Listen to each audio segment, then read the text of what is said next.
खराब ग्लोबल संकेतों की वजह से बाजार में भारी गिरावट। निफ्टी 300 अंक गिरकर 25,000 के नीचे। बैंक निफ्टी में 1,000 अंकों से ज्यादा की गिरावट। आईटी और रियल्टी शेयरों से मिला दबाव। सोने ने आज फिर बनाया नया रिकॉर्ड। M6 पर सोना पहली बार 1,57,000 लाख के पार 1,57,990 रुपए का नया रिकॉर्ड बनाया। सुरक्षित निवेश मांग से सोने को सपोर्ट। चांदी में मेगा रैली जारी। आज 3,33,837 रुपए का बनाया नया रिकॉर्ड। करीब 10,000 रुपए की तेजी। वहीं कॉमिक्स पर चांदी $94 के नजदीक। कच्चे तेल पर दबाव। ब्रेंट क्रूड $64 के करीब तो WTI क्रूड $60 के पास। वहीं M6 पर कच्चा तेल 5,480 रुपए के नजदीक। सीमित दायरे में बेस मेटल्स। कॉपर का भाव 1,290 रुपए के पास। एल्यूमिनियम में आज सुस्ती। वहीं जिंक 310 रुपए के करीब मौजूद। मसालों में सुस्ती का रुख जारी। जीरा में सीमित दायरे में कारोबार। धनिया में करीब आधे % की तेजी। वहीं हल्दी का भाव 0.5% टूटा। ग्वार में गिरावट के साथ कारोबार। ग्वारगम वायदा 10,500 रुपए के करीब तो ग्वार सीड वायदा 5,600 रुपए के पास।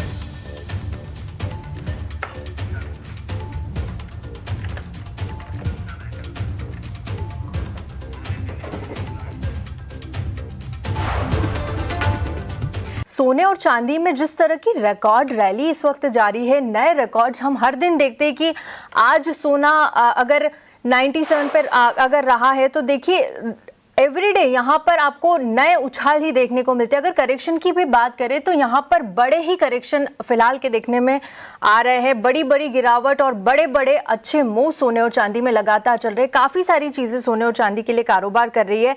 सबसे पहले अगर कुछ कारणों पर नजर डालें तो देखिए जिस तरह से ग्लोबली तनाव बढ़ रहा है, सुरक्षित निवेश की मांग से यहाँ पर सोने को सपोर्ट मिल रहा है। ग्रीनलैंड को लेकर यहाँ पर तनाव लगातार जारी है। ट्रंप अपने स्टेटमेंट से यहाँ पर पीछे नहीं हट रहे। साथ ही आज दावोस में वर्ल्ड इकोनॉमिक फोरम में डोनाल्ड ट्रंप का संबोधन होने वाला है, उस पर भी सबकी नजरें टिकी हुई है। क्या कुछ बड़े स्टेटमेंट्स वहां से निकल कर आते हैं और किस तरह की बड़ी बातें ट्रंप यहां पर बताने वाले हैं, उस पर नजर रहेगी। लेकिन आपसे जानना चाहती हूँ, जिस तरह से घरेलू बाजार में प्रीमियम पर सोने और चांदी के भाव चल रहे हैं, सोना 7,500 के प्रीमियम पर और सिल्वर यहां पर 42,000 पर ट्रेड करता हुआ नजर आ रहा है।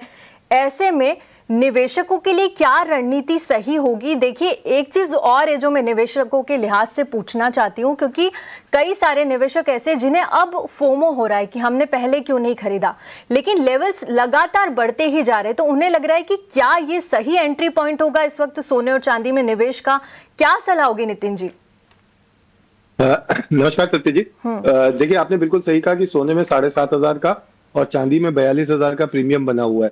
अब ऐसे में क्या है, रिटेल निवेशक जो है जिसको फोमो का शिकार है, उसके सामने सबसे बड़ी दिक्कत ये है कि उसने अगर चांदी ली या सोना लिया और सोना लेते ही सपोज मान लीजिए उसने 100 ग्राम सोना भी लिया और सोना लेते ही ये प्रीमियम 7,500 का जीरो हो गया, तो उसको बैठे बैठे 75,000 का नुकसान हो जाएगा। और 40,000 रुपए के चांदी का जो प्रीमियम है, ये जैसे ही जीरो होता है ये 2 लाख रुपए आपका नुकसान हो जाएगा। और ये जो प्रीमियम है ये कोई मामूली प्रीमियम नहीं है, इसके पीछे जो है कहीं ना कहीं हमको ऐसा लग रहा है कि किसी भी तरह का मैनिपुलेशन भी हो सकता है। और इस वजह से हमने कल वित्त मंत्री हमारी जो माननीय वित्त मंत्री है उनको हमने हमारे association all India jewellers and goldsmiths federation की तरफ से एक चिट्ठी भी लिखी थी और हमने उनसे एक रिक्वेस्ट करी थी कि इस तरह की जो मैनिपुलेशंस हो सकते हैं बाजार के अंदर, उसके ऊपर जांच की जाए। क्योंकि पिछले 10 दिन में अगर हम देखते हैं तो MCX के ऊपर लगभग 25 से 30% ओपन इंटरेस्ट घटा है। और ओपन इंटरेस्ट घटने के बाद भी ये जो दिन दूनी रात चौगनी MCX के प्रीमियम में वृद्धि हो रही है, ये इन्वेस्टर्स को बहुत बुरी तरीके से परेशान कर सकती है। और हमने ये देखा भी था मैम कि 19 अक्टूबर के आसपास जब चांदी में जो है लगभग 25,000 रुपए का प्रीमियम था और विद इन 3-4 डेज ये प्रीमियम 25,000 रुपए का डिस्काउंट में 5,000 रुपए में बदल गया था, यानी लगभग 30,000 रुपए का तो प्रीमियम के अंदर ही जो है वो नुकसान हो गया था इन्वेस्टर्स को। तो डेफिनेटली हम इस समय यही कहना चाहेंगे लोगों से कि थोड़ा सा डिस्टेंस बना के रखें गोल्ड और सिल्वर से। क्योंकि अगर आप चाहे इंट्राडे करें चाहे आप पोजिशनल करें, जब तक बजट नहीं आ जाता है तब तक जो है चीजें बहुत चीजें बहुत प्रिडिक्ट करना बड़ा मुश्किल होगा। और इस समय सीधा सीधा भी अगर हम देखें तो एमसीएक्स में करंट कॉन्ट्रैक्ट और नेक्स्ट कॉन्ट्रैक्ट के बीच में 8,000 रुपए का डिफरेंस है। अब इस 8,000 रुपए के डिफरेंस में तृप्ति जी अगर कोई करंट मंथ की डिलीवरी ले लेता है और उसको अपने एमसीएक्स के कॉमर्स अकाउंट में पड़े रहने देता है और 2 महीने बाद ये डिलीवरी वापस एमसीएक्स में छोड़ देता है, तो उसको बैठे बैठाए 2.25% का ब्याज छूट रहा है महीने का। टोटल एब्सोल्यूट ब्याज 4.5 से 5% आ रहा है। तो मुझे लगता है कि जब आपको बैठे बैठाए फिक्स्ड इंटरेस्ट इनकम हो रही है 2.25% की, तो फिर आपको ऐसे में बाजार में रिस्क लेने की जरूरत नहीं है। तृप्ति जी। जी जी बिल्कुल नितिन जी, सही बात की आपने कि इतना अंतर अगले महीने के इसमें दिख रहा है, करीब 8,000 रुपये कोई छोटी बात नहीं है यहाँ पर। और बजट और गोल्ड की एक्सपायरी भी साथ साथ यहाँ पर आनी है, तो उसी पर आपने अपनी राय रखी कि इस वक्त निवेशकों को किस तरह की रणनीति बनाकर चलना चाहिए। नवनीत जी, आपकी क्या सलाह होगी यहाँ पर? देखिए कॉमिक्स की अगर बात करूँ तो लगातार तेजी 4,873 पे यहाँ पर कारोबार कर रहा है, करीब 2.25% के आसपास की तेजी नजर आ रही है। क्या कल में ही हम लोग $5,000 तक के भाव सोने में आते हुए देखेंगे? पिछले 3-4 दिनों से चांदी थोड़ा सा पॉज लेता हुआ नजर आया है इंटरनेशनल टर्म्स में, और सोने में नया उछाल देखने मिल रहा है। और जैसे केडिया जी ने बताया कि मेगा डिस्पैरिटी चल रही है सोने और चांदी के भाव के बीच में, एमसीएक्स में और vis-a-vis कॉमिक्स के भाव में, बट वो हटा देंगे तो भी एक अच्छा ब्रेकआउट करीब करीब $100 के आसपास का हमने मोमेंटम लास्ट 24 घंटे में गोल्ड में आते हुए देखा। तो मुझे लगता है कि ये जो मोमेंटम है, जो 4740 के ऊपर एक बड़ा ब्रेकआउट देके होल्ड कर रहा है, ये नया दिशा में चांदी को लगभग $5,050 तक ले जाएगा, सॉरी गोल्ड को। तो ओवरऑल बायस थोड़ा सा पॉजिटिव ही है, बाय और डिप्स की स्ट्रेटेजी रखनी चाहिए, बट ये प्रीमियम बहुत हाई है, करीब करीब 2.25% महीने का प्रीमियम है, एनुअलाइज 25% का बदला है। तो ये थोड़ा बहुत मेरे को लगता है रिटेल निवेशकों के लिए कंसर्न वाला रुख रहेगा, बिकॉज अगर कोई भी झटका या कोई भी करेक्शन आएगा प्राइसेस में तो आपको बहुत जल्द ये प्रीमियम इरोजन देखने मिलेगा, which will not be very well for retail perspective. But हाँ, जैसे उन्होंने बताया कि 2-2.25 रुपया अगर आपको बिना कुछ किए ब्याज की टर्म्स पे गोल्ड में मिल रहा है तो एक बहुत अच्छा विकल्प बनता हुआ नजर आ रहा है, और मोमेंटम अभी भी तेजी का ही दिखा रहा है। ठीक है, आपकी भी यही सलाह है निवेशकों को। काफी वॉलेटाइल मार्केट इस वक्त बना हुआ है सोने और चांदी दोनों के लिए, तो यहाँ पर कोई करेक्शन आता है या थोड़े डिप पर मिलता है तो वहां पर आप खरीदारी करके चलिए। आगे का मोमेंटम तो यहाँ पर पॉजिटिव ही नजर आ रहा है। दिनेश सर, आपको क्या लगता है सोने और चांदी में दोनों पर ही आपकी राय चाहिए? देखिए शानदार रैली तो हम देख रहे हैं, लेकिन अब करेक्शन कब आएगा? आपको क्या लगता है बड़ा करेक्शन कब देखने को मिलेगा और क्या रणनीति यहाँ पर निवेशकों को बनाना चाहिए? लेवल्स भी बताइएगा सर।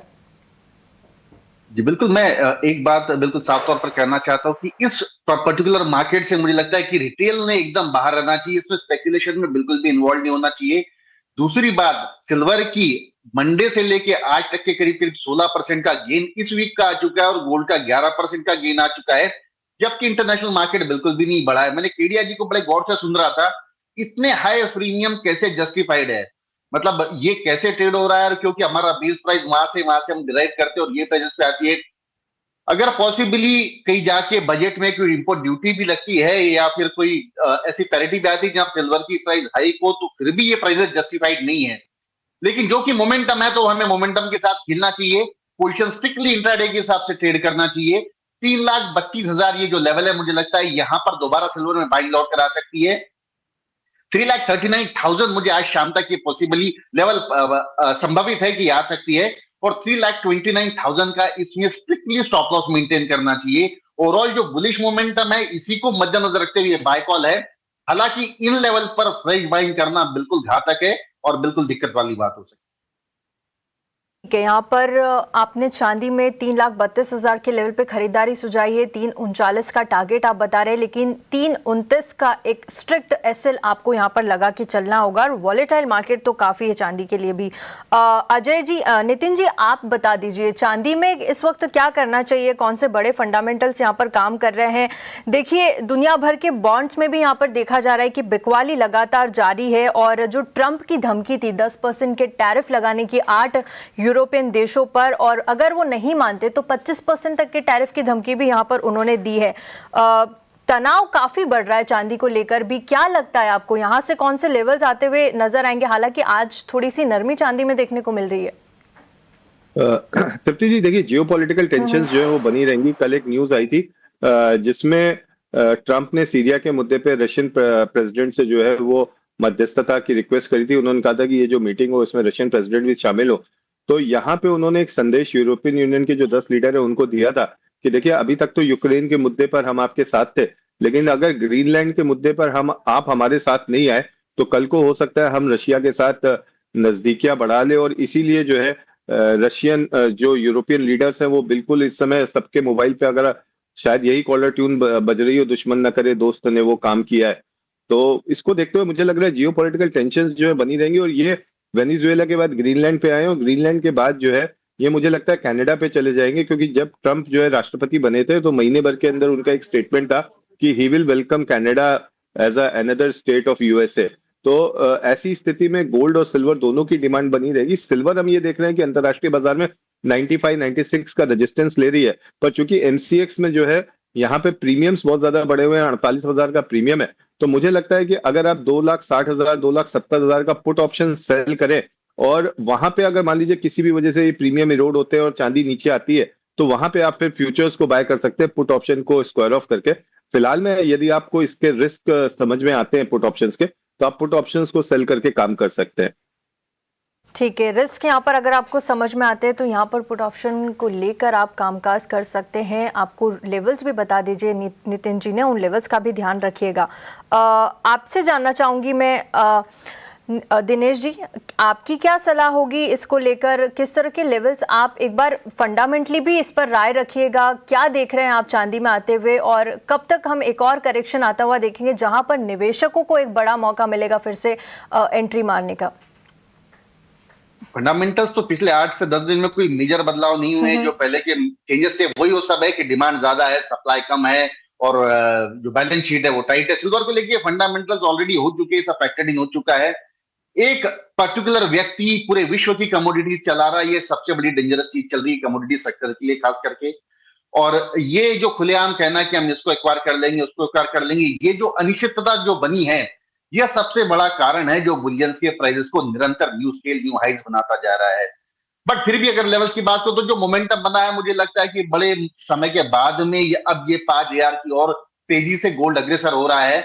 और प्रोबेबली अगर ऐसा ही मोमेंटम रहा तो मुझे लगता है कि इस वीकेंड तक 5,080 के लेवल में गोल्ड दिखा सकता है और इंडियन मार्केट में 1,64,000 65,000 के लेवल से आ सकता है। लेकिन अब जो है 1,52,000 का इसमें स्टॉप लॉस बिल्कुल मेंटेन करना होगा। 1,55,000 के आसपास के आता है तो ही वहां बाय करना चाहिए। 1,52,000 का स्टॉप लॉस मेंटेन करके 1,64,000 तक की आप रैली राइड कर सकते हो। लेकिन ये बिल्कुल ध्यान रखिए कि बिना स्टॉप लॉस के काम नहीं करना। बिल्कुल, इस मार्केट में बिना एसएल के आप कामकाज मत करिए। लेवल्स आपको बता दिए हैं, लेकिन अपना रिस्क एपेटाइट देखकर ही यहाँ पर एंट्री लीजिए। नवनीत जी, आपकी भी क्विक सलाह सिल्वर पर दीजिएगा। जिस तरह से नितिन सर ने बताया कि हाँ, जियोपॉलिटिकल टेंशंस तो लगातार बने हुए रहेंगे। मुझे याद है कि जब ट्रंप पावर में आए थे तो उन्होंने कहा था कि अब आपको खबरें मिलती रहेगी। तो देखिए, जियोपॉलिटिकल टेंशन तो बरकरार रहेंगे, लेकिन आप किस तरह के लेवल्स अब चांदी में देख रहे हैं यहाँ से आगे? चांदी की जो आंधी है मुझे लगता है कि थोड़ा सा बहुत ज्यादा स्पीड में चल रही है और रिटेल निवेशक हो या आप एचएनआई हो, दोनों के लिए थोड़ी सी घातक लग रही है। एक तो मेगा डिस्पैरिटी है जो कॉमेक्स के भाव और एमसीएक्स के भाव में, वो एक बहुत बड़ा फैक्टर है। लगभग 40,000 42,000 रुपया किसी को भी डाइजेस्ट करना थोड़ा सा डिफिकल्टी है। तो फ्रॉम दैट पर्सपेक्टिव थोड़ा सा कॉशियस रहना चाहिए। एंड सेकेंडली मुझे लगता है कि चांदी से बेहतर विकल्प फिलहाल के लिए गोल्ड लग रहा है, जहां पे सस्टेनेबिलिटी जियोपॉलिटिकल टेंशन बढ़ते हुए भी नजर आ रही है। डॉलर इंडेक्स में जो रिट्रेसमेंट है उसका भी बेनिफिट होगा। और अगले सप्ताह में जो अगर ये फ्राइडे को अगर जो जापानीज सेंट्रल बैंक की मीटिंग है वहां पर अगर इंटरेस्ट रेट हाइक होती है तो वो भी एक फैक्टर जो ट्रिगर कर सकता है yen carry trade unwinding, that can also be a positive factor. तो कुल मिला के सारे फैक्टर्स ज्यादा हावी है इस वक्त गोल्ड के ऊपर और सेफर बेट गोल्ड रहेगा। अगर दोनों में से किसी को चुनना है तो आप गोल्ड चुनिए। 5,050 $5,100 तक के टारगेट या 1,65,000 तक के टारगेट देखने मिल सकेंगे। चांदी फिलहाल थोड़ा सा कॉशियस टू अवॉइड वाले स्टांस में रहना चाहिए। फोमो होगा बट उसे कंट्रोल करिए। बिल्कुल सही बात है आपकी, फोमो होगा, लेकिन फिलहाल इस बाजार में एंट्री के लिए थोड़ा सा पेशेंस आपको दिखाना होगा। लेकिन अगर सोने और चांदी में कुछ चुनना है तो सोने को आप अपने हिसाब से ले सकते हैं। चांदी काफ़ी वॉलेटाइल है इस वक्त। चलिए, इसी के साथ वक्त एक छोटे से ब्रेक का। हमारे साथ हमारे तीनों मेहमान बने हुए हैं। ब्रेक के बाद बेस मेटल्स और कच्चे तेल पर भी इनसे राय लेंगे। जल्द लौटते हैं। अगर हम इंटरनेशनल बाजार की बात करें तो $64 के आसपास इस वक्त कारोबार कर रहा है। काफ़ी सारे कंसर्न्स यहाँ पर कच्चे तेल को लेकर भी बने हुए हैं। ग्रीनलैंड का एक मुद्दा तो यहाँ पर बरकरार है, साथ ही कजाकिस्तान की 2 ऑयल फील्ड्स में डिसरप्शन के कारण, पावर डिसरप्शंस के कारण थोड़ा टेम्परेरी यहाँ पर देख सकते हैं, थोड़ी सी ऑयल फील्ड्स में करीब 10 से 12 दिन की लिए यहाँ पर प्रोडक्शन बंद हो गया है, जिसके चलते सप्लाई का एक कंसर्न फिर से कच्चे तेल पर बनता हुआ नजर आ रहा है। नवनीत जी, कच्चे तेल पर आपसे राय चाहिए कि देखिए एमसीएक्स की अगर बात करें तो यहाँ पर भी एक सीमित दायरे में देख सकते हैं, करीब ½ % की गिरावट कच्चे तेल में है और इंटरनेशनल बाजारों में भी $64 के आसपास कारोबार कर रहा है।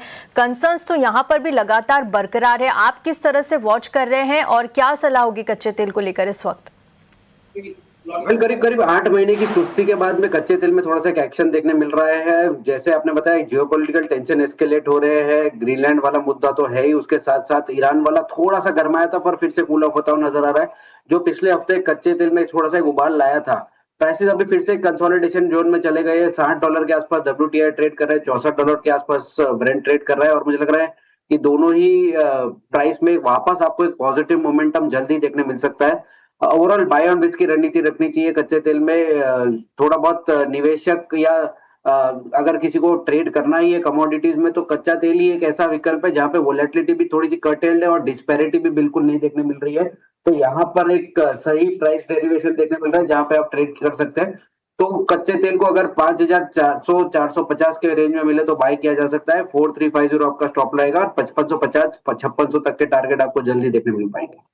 5550 और 5600 तक के टारगेट्स भी यहाँ पर आपको देखने को मिल सकते हैं कच्चे तेल में। दिनेश जी, आप बताइए क्या आपकी सलाह होगी कच्चे तेल को लेकर? देखिए कंसर्न्स यहाँ पर है और IEX आज अपनी मंथली ऑयल रिपोर्ट भी जारी करने वाला है। क्या उसके पहले हम थोड़ा सीमित दायरे में कारोबार होता हुआ देख रहे हैं? जी बिल्कुल, जियोपॉलिटिकल टेंशन एकमात्र रीजन है जो प्राइसेस को ऊपर ले जाने का प्रयास कर रहा है। फंडामेंटली ऐसी कोई तेजी वाली बात नहीं, क्योंकि सप्लाई एम्पल सप्लाई है और उसके अनुरूप उतनी डिमांड नहीं है। पर जो कि मोमेंटम अभी ड्राइव किया है, जैसे नवनीत ने कहा है कि एक ब्रेकआउट लेवल के ऊपर सस्टेन कर रहा है, तो मुझे लगता है कि 5455 ये शाम तक के एक बार ₹40 का यहाँ से डिप संभव है।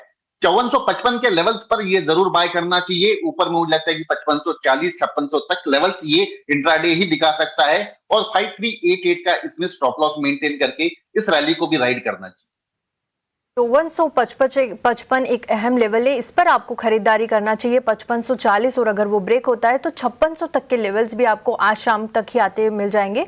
लेकिन ऐसे लगाइए 5388 का। चलिए, कच्चे तेल पर बातचीत हो गई, अब बेस मेटल्स की ओर रुख करते हैं। यहाँ पर भी हम 2 दिन से देख रहे हैं, हालांकि दबाव और एक सीमित दायरे में ही कारोबार होता हुआ नजर आ रहा है। कॉपर की बात करें तो 1290 के लेवल पे कारोबार कर रहा है। जिंक में देखिए यहाँ पर करीब 1.25% की तेजी 311 के लेवल पे जिंक है। एल्यूमिनियम 315 और लेड की बात करें तो 189 के लेवल पे बहुत हल्की सी गिरावट इस वक्त है, लेकिन काफी सीमित दायरे में बेस मेटल्स में कारोबार हो रहा है। नवनीत जी, बेस मेटल्स में क्या पसंद होगी आपकी? बेस मेटल में मुझे लग रहा है कि छोटा मोटा भी जो रिबाउंड देखने मिल रहा है वो आज पॉजिटिविटी रूपी के डेप्रिसिएशन की वजह से। इनफैक्ट LME पे तो सारे ही मेटल्स फ्लैट ट्रेड कर रहे हैं। मुझे लग रहा है कि जो दबाव हमें बेस मेटल में लास्ट 2-3 दिनों में देखने मिल रहा है वो वापस गहरा सकता है और वापस एक नेगेटिव बायस देखने मिल सकता है अक्रॉस बेस मेटल। तो अगर 1300 का स्तर कॉपर नहीं निकाल पाता है तो वहां से आपको फिर से एक सेलिंग देखने मिलेगी जो कि प्राइसेस को 1280 1270 तक भी ला सकती है। सिमिलरली जिंक में भी अगर 3150 का लेवल नहीं ब्रीच होता है इजीली तो देन यू कैन एक्सपेक्ट 307 और 305 तक भी बायस देखने मिल सकता है। तो ओवरऑल मैं थोड़ा सा नेगेटिव बायस के साथ कच्चे बेस मेटल कॉम्प्लेक्स को देख रहा हूँ और अगले कुछ दिनों में अगर रुपी की डेप्रिसिएशन रुक जाता है और अगर छोटा मोटा करेक्शन भी प्रेशियस मेटल में देखने मिलेगा तो you will see a reasonable fall in base metal complex. ठीक है, थोड़ा सा दबाव यहाँ पर बेस मेटल्स में नजर आ रहा है। दिनेश जी, आपको क्या लगता है? देखिए कॉपर भी चांदी के जैसी रैली हमने यहाँ पर कॉपर में भी आती हुई देखी और बड़े लेवल्स यहाँ दिखा है। क्या इसको एक मौके के तौर पर देखें यहाँ पर कॉपर में और कोई रणनीति यहाँ पर बन रही है इन लेवल्स पे खरीदारी की? कोई राय सुझाएंगे आप? जी, ये पूरा फोकस जो है अभी बुलियंस की तरफ डाइवर्ट हो चुका है कि जिस हिसाब से गोल्ड और सिल्वर की रैली आई है, बेस मेटल्स टोटली अभी इग्नोर्ड है। अब तो मुझे लगता है ये जो दायरा है कॉपर का ओवरऑल मुझे 1276 नीचे में और 1310 1315 ऊपर, इस दायरे में करीब करीब 15 दिन से ये ट्रेड कर रहा है। बट बार बार जब भी ये 1285 80 के आसपास आता है वहां से सपोर्ट लेके प्राइस दोबारा 1300 1305 के आसपास जाती है। मुझे लगता है कि ओवरऑल इसमें रिन्यूड बाइंग निकल कर आएगी। 1285 1286 ये लेवल है, यहां पर दोबारा खरीदारी लौट कर आ सकती है।